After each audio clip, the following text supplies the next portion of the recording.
time, I'll invite all of our panelists up here. First we have Nadine with Spokane Gymnastics. We've got Nolan Garrett. Come on up. And then we have Ray Skelton from Specialty Group. So come on up, folks. Thank you. Right I in really the- do appreciate that. Nadine's like, yeah. Gross and all those. Yeah, don't worry. I'm gonna be on the floor. Well, thank you, panelists, for joining us today. We appreciate your time and effort in giving us some great information. So in this quarter's Growth Club, we're looking at what makes these three businesses successful. They've all been coaching for a little while, some longer than others. Nadine, how long? Almost 4 years. 4 years, yeah. Ray, how long have you been coaching? I think we're on the doorstep of 3. 3? Okay. 2 for us? 2? Yeah. Okay. So they have all been coaching for a while. They're seeing improvements in their business, and we wanted to take a look at some of the challenges they might be having running a business. Does anyone here have any challenges in running a company? No. No, everyone's got it. You got it handled. Okay. Great. This will be a quick conversation. Well, we're going to learn about some of the similarities and challenges they might have. I'm thinking that you're going to hear things that you can relate to in your own companies, and some positive things, and hopefully we'll all come out of it learning a bit about it. So, Kendall, would you mind doing the power initiative? Yes. Thank you. So what we'll do is we'll start off with some really brief introductions. We've also got some bios and information about the panelists on the screen behind you. And so we'll start with Nadine, and we're going to give your business name, when you started, some of the basics of the business. Well, good afternoon. My name is Nadine Burgess, and I think the thing that surprises most people about me is I am not a gymnast. I did not grow up in the industry, and it was something, I was that kid that bounced off the walls. But when I was 14 years old, someone gave me a job coaching gymnastics because they thought I would be good with kids. And that is still true. I love kids, and I view what I do is child development by way of gymnastics. And I moved to Spokane about 15 years ago, and I started coaching at Spokane Elite Gymnastics, which is a business in the Valley for 30 plus years, various owners and locations. It was owned by Seattle Gymnastics Academy, and then that snowballed into management, so I managed the gym for several years, and then I became the owner coming up on 10 years ago. And we immediately changed our name from Spokane Elite Gymnastics to Spokane Gymnastics, which better reflects who we are, serving kids of all ages and abilities. Awesome. Thank you so much. All right, let's go. We're going to skip over you, Ray, for a second. not a Nolan, A story of my life. That works. I don't want people to be confused looking at Nolan's picture and seeing you talking. So, Nolan, Yeah. tell us about your business. So my name is Nolan Garrett. I'm CEO of Intrinium. We are an information security and technology consulting firm based here in Spokane, obviously. But we do consult nationwide, so a lot of our services are actually provided really on the coast more than anywhere else, because that's where the bulk of our business is. We're about 50 staff members, 52 staff members, a number of contractors at this point. We're the best place to work in the Inland Northwest 2 years in a row. I'm pretty proud of that. Yeah. Thank you. What else was I supposed to add? That's about it. You'll get into more detail. I did it. here in a minute. Yeah. Okay, and Ray, tell us about your business. Great. My name's Ray Skelton. I'm the CEO of Specialty Insulation and Specialty Environmental, appropriately named the Specialty Group. We started our business 4 years ago, a little over with one. Insulation company is a traditional insulator, keeping the cold air from getting into the room, so walls, homes, commercial structures. And of course there's a lot of advancements in keeping moisture and all of that bad stuff not transferring the walls, which creates problems. So there's a lot of spray on external items, so weather barriers, things like that. Environmental is just traditionally an environmental abatement company, so any hazards from mold, lead, radon, we abate those and test for all of those all the way across. How many employees do you have? 64 Okay. between the two companies. So. Fantastic. Well, the way that we're going to do this is I'm going to expect a little bit of audience participation. There will be a chance for you to ask some questions of our panelists, but I'll start us out here, and I do have a number of planned questions as well. So, let's see. Nadine, what were some of the things going on in the business that caused you to bring on a business coach? When I first started with Spokane Gymnastics, we had 125 students and 8 part-time employees. When I met Coach Ted, we had, I want to say, about 20 to 30 employees.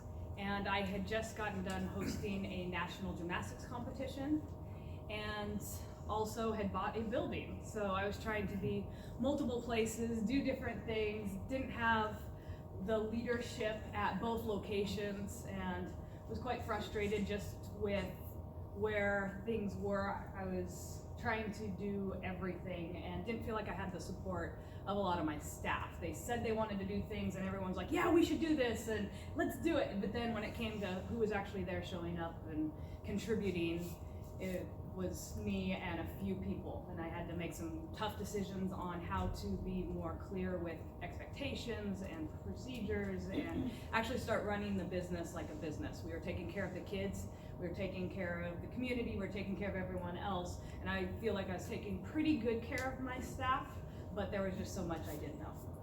Fantastic, thank you. Wasn't taking care of myself. Oh. I would have absolutely had a nervous breakdown or made changes if I hadn't have gotten the business under control. So I thank Coach Ted for helping, giving me that accountability piece. Oh, that's very sweet. Okay, great. What brought you? What caused you? I to was bring just on? gonna move No, in the we're- same way. Not a problem. What caused you to bring on a business coach? Well, a lot of things in the construction industry, what worked 50 years ago works today. Now, how many other industries does that carry true? It doesn't carry true in the construction industry, but there's a lot of siloed thinking. People think that well, that's how my grandfather did it, my father's gonna do it, I'm gonna have to do it that same way. Well, that's not correct. And in the case of our industry, we needed to change how we were looking at things. You know, the same price that you bought a gallon of milk at the local store in Spokane Valley is gonna be different than you buy it some other place. Well, we have people thinking, well, I don't care if I'm downtown Seattle or in downtown, you know, Sandpoint, the price is the same, and it's not. So I'm not very patient. And for some of you that might have heard that, I just dispel that misnomer. And so I get pretty passionate about, we're gonna do it this direction. You know, you have one or two choices. You can push the rope or pull the rope, but the rope's going that way. And so it's always good to have a coach where you can break that down. And so Ted and I play hardball in our conversation. It is not, I'm sure Kendall or Jennifer has heard some rather pointed statements or words in it one or two times. And I don't care if I'm on the phone, it's gonna come out. So, but it does help, and Ted does a good job. Although he needs to buy a razor, so I think we should pass the hat and help collect some funds for that. Because Amen to that. there we go. And anybody else? No. But anyway, so that's a big help. So, and Ted's helped us do that. Well, fantastic. Well, Nolan, what caused you to bring on a business coach? Yeah, we were dealing with kind of a handful of things all at the same time. We, over the course of the late 2015, early 2016 period, had basically doubled in size. We went from about 30 staff members to a little over 50.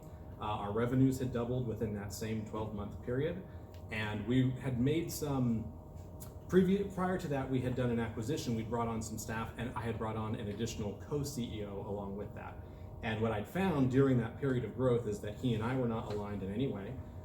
When I was outgrowing the business, he was focused on other things internally and not helping the staff be ready for this period of change. And we were struggling pretty substantially. We were making decisions like taking our best engineers and our best consultants and putting them in management, doing the kind, even if they weren't really skilled at management or had the interest in management.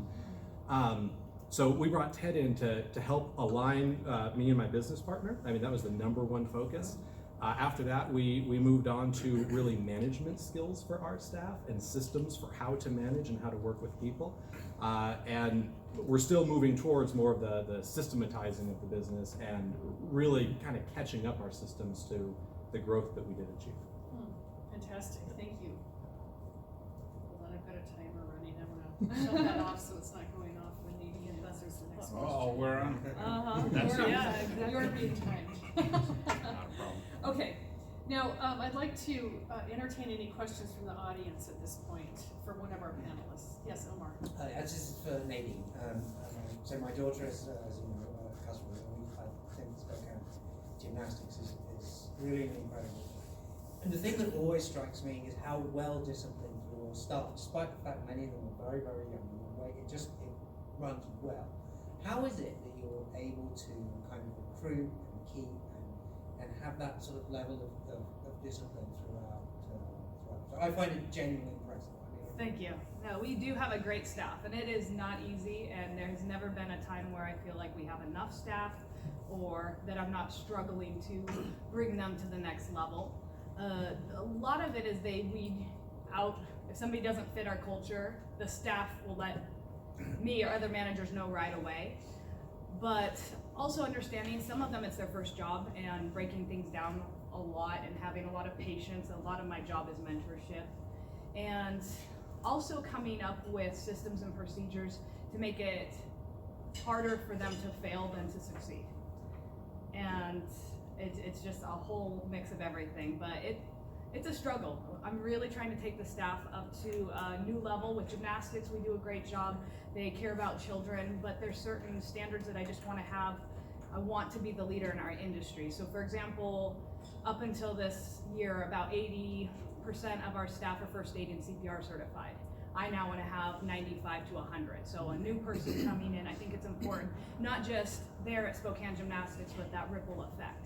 And so I still have some stragglers. They know the expectation. You know, we pay for the program. We bring in an instructor. We have several different days. We pay them for the time. We pay for the certification. There's no reason for them not to do it. If they had a schedule conflict that time, they've now had 6 months to do it, and they're not on the schedule for spring. I'm actually pulling coaches that are great coaches, but their deadline was today. If they didn't get it done, we've reminded them, but I'm tired of nagging. So it's clear expectations. Everybody knew it, agreed to it, and it's going to be tough. And we're going to get the blowback from certain parents. Wait, why isn't this coach on the schedule? They didn't fulfill their commitment.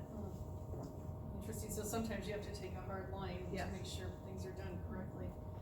Nolan, I'm going to start on that side now and come back around with some of the questions. So all of you have teams and staff. What's one of the best strategies you can share about managing teams? There's a lot of strategies, but for me, I like to start from an empathetic point of view and try to understand where my staff are coming from. We primarily sell people's time. As a professional services company, our people are the product, right? And so, and they're typically highly skilled, but also they can be very engineers, if you know what that means, right? And so a lot of times when it comes to managing staff, I have to take the approach of maybe borderline therapist, right? Listening through their challenges, helping them understand the direction, and then sharing, my approach and my perspective with them and trying to find that middle ground. Because our people are incredibly smart and very self-directed and all the things you would expect out of high-level engineers and consultants, they also have a tendency to need to understand before they'll actually, move ahead in the way that you need them to. Interesting. Hey, Ray, what about you? What's one of your best management strategies? When you have the opportunity, the construction industry is very segmented. So you might have a person that's very disciplined in civil construction, doing the site work. And then you might have somebody that's all they've done is built buildings, and then you have an electrician. Well, I'm one of those weird eggs that come from the horizontal world. I grew up in the civil business, and then all of a sudden when we moved back to Spokane, got into the current businesses. So I went from a horizontal space to a vertical space. So when you're in there working with peers that you've worked with, construction people in this case, that have 30 plus years of experience, they're really not interested in understanding how, in this case, a dirt guy wanted to try to move through this.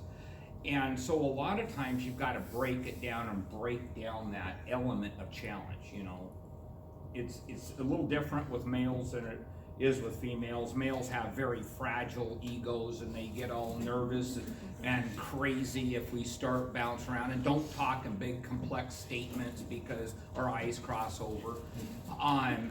But once they find out, you find commonality.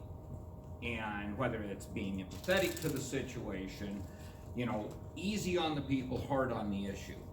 Construction industry, wants to blame everybody personally why that didn't get done. Well, it's not their fault. They didn't have the right tool, they weren't given poor instruction. And so by getting that broken down, that tends to help alleviate some of that pressure. Thank you. Okay, Nadine, what would you say is a great management strategy for you? Well, I'm fortunate, I'm in a fun, happy business, so the more off the wall and goofy and ourselves we are with the costumes and the team building and all that, the more it works. I think the other thing is the patience when staff make mistakes, but also the customer's not the one that's right. We'll make things right if we do something wrong, but my staff know I have their back, and being able to have that confidence that we're gonna work through things, but a lot of times people are crazy. And I'll send a customer out the door so fast, you can read my reviews and see that. I will not let people come in and abuse my coaches. Wow, fantastic. And when they actually see that, it's not worth it. Boy, that is really, how many of you can say that you'd be willing to fire a client? Yeah, that's zero problem. Yep. I'll take another audience question now from one of our panelists. Who's got a question? Yeah. One or all, can you talk a little bit about, I know all of you have gone through growth spurts and the aftermath of retention, and talk a little bit about some of the successes or maybe something that wasn't successful, about growth and retention. What have been your recipes for success? We are struggling with that right now, to be honest. We're at the place where we've grown a bunch and now that's starting to plateau while we're kind of seeking what that next growth spurt is. And we've had people look to leave because they haven't seen that same trajectory. We've had people who thought that they were on a path to be like managers or directors because they just saw this growth all of a sudden. They thought they'd have it in a year or two, and now that might not be the case. I have tried very hard, and we'll see how it actually works out in the longer term, to continue to align. In this industry, it's very compensation driven because you can go out and get a job like in a heartbeat. So I've tried very hard to align Intrinium's overall success with how they're paid, and I'll jump into this in a second when we get to this point, but I have a structure, a 4-sheet structure that I use with them to help kind of engage the employees on what it is we're trying to accomplish, so that they see maybe a broader picture of what we're trying to achieve and not just the short term. You got to work some tickets, you got to go implement some technology. And that's helped. We haven't really lost a lot of people, but we've had a handful of people who've moved on because they don't see any opportunity right now to be that director, that next person. Yeah. Great.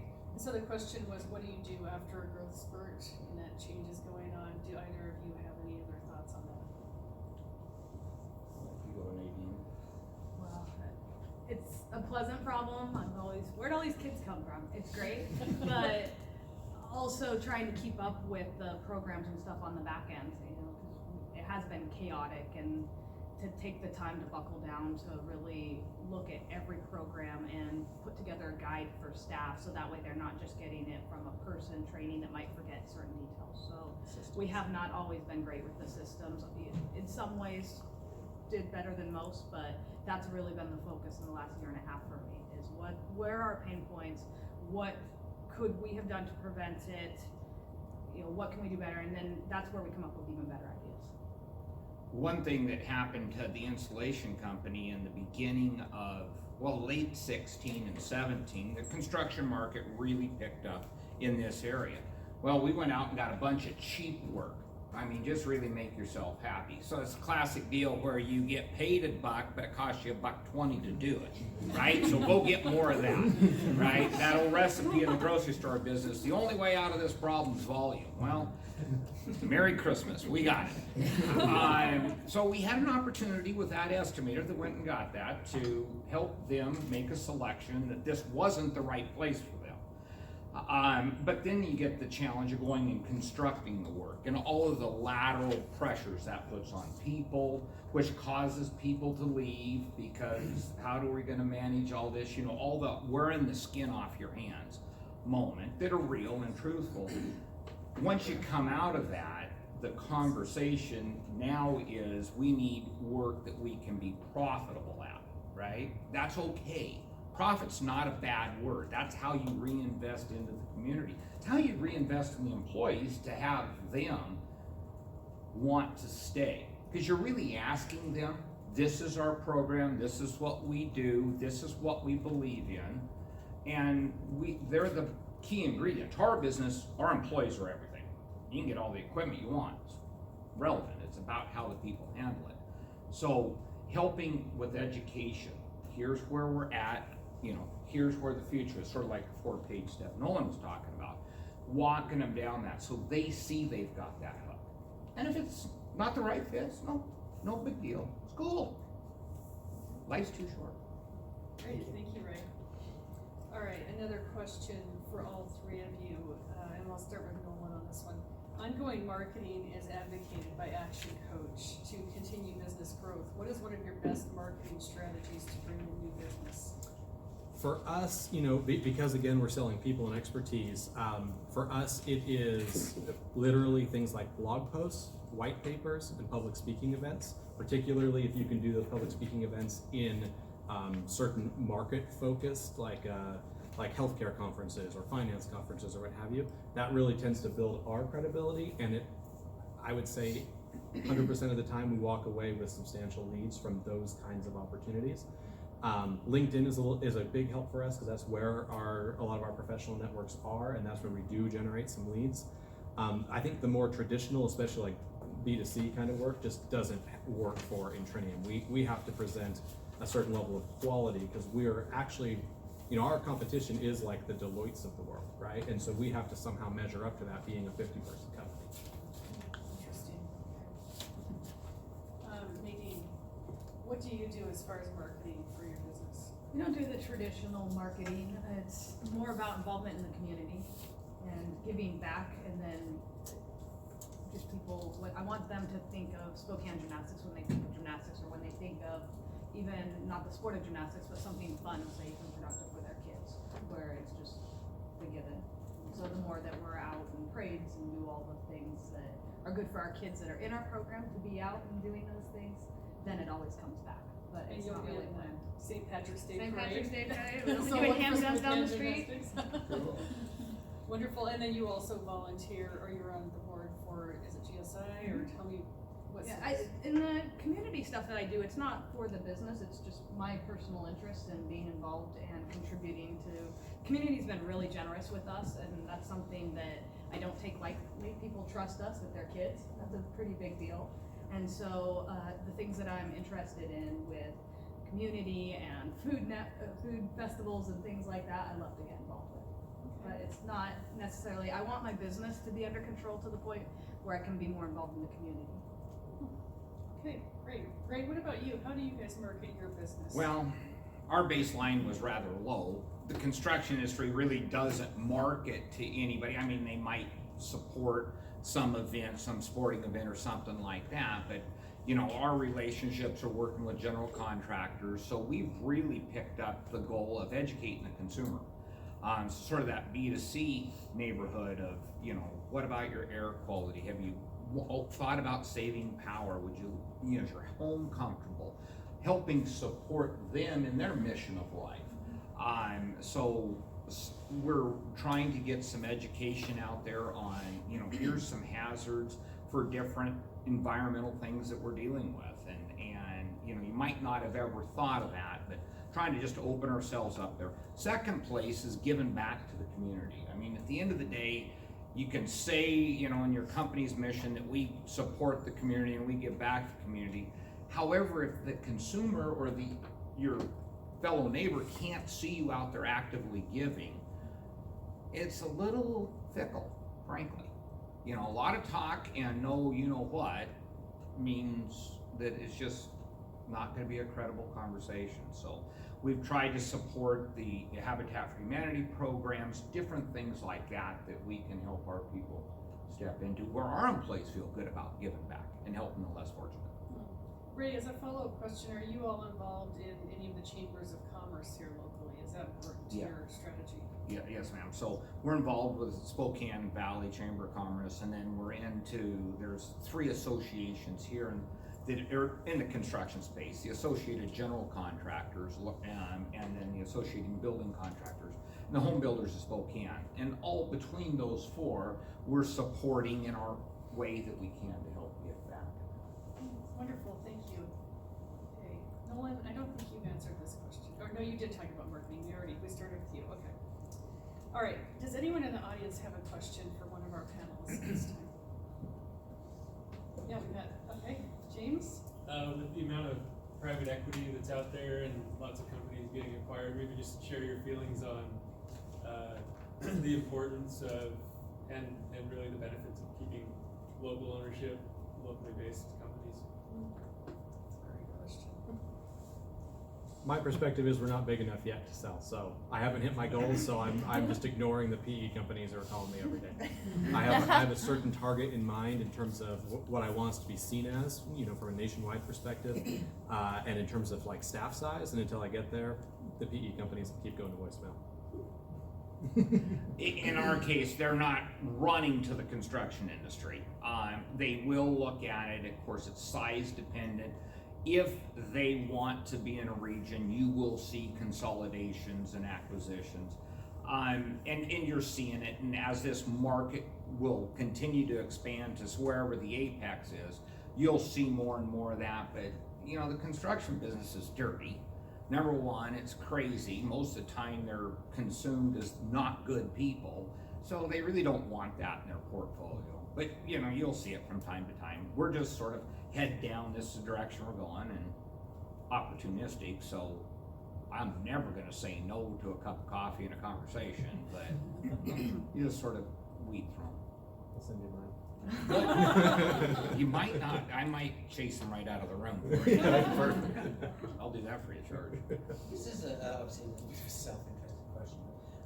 What percentage of your time as the leaders of your businesses do you spend on managing the bottom line of your business?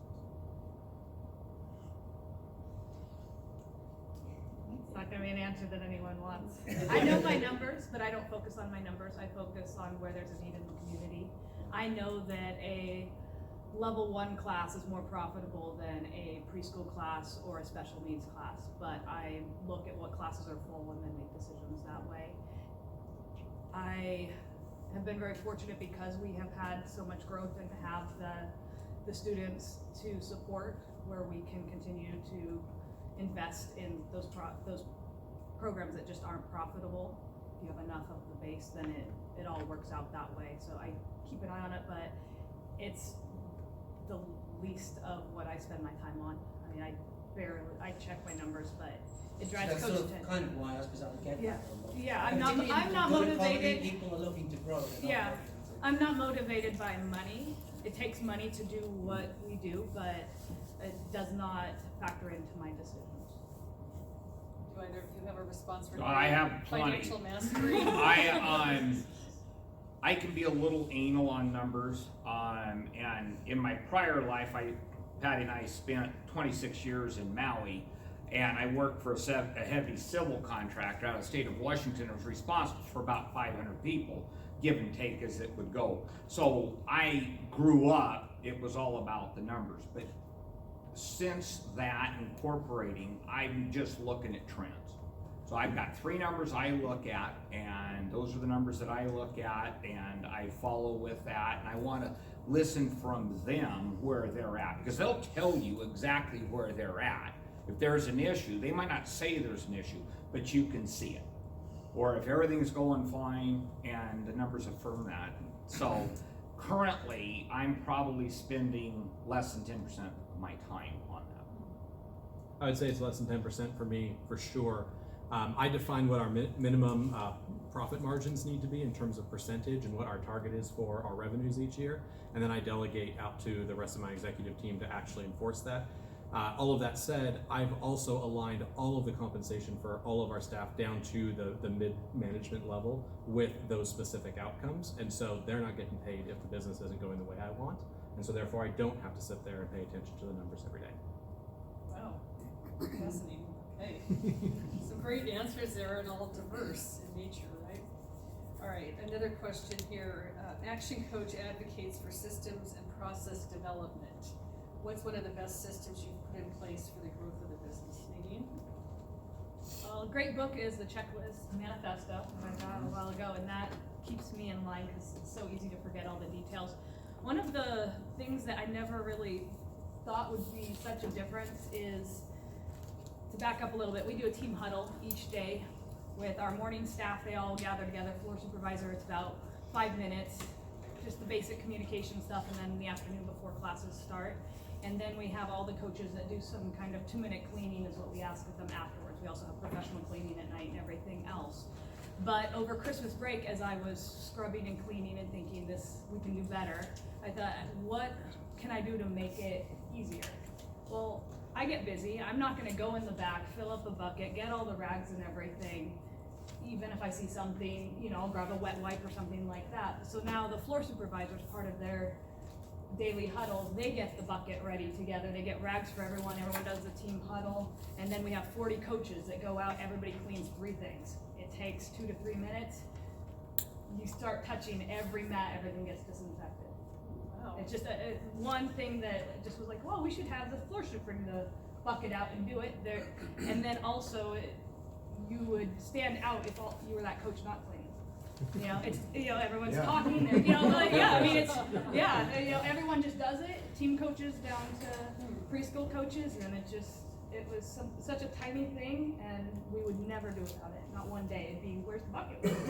Interesting. So it takes a village and peer pressure. Yeah, and absolutely. everyone then is doing And their make it job easy for them to do it. Okay. Wow, that's pretty awesome. Ray, what about you? What's a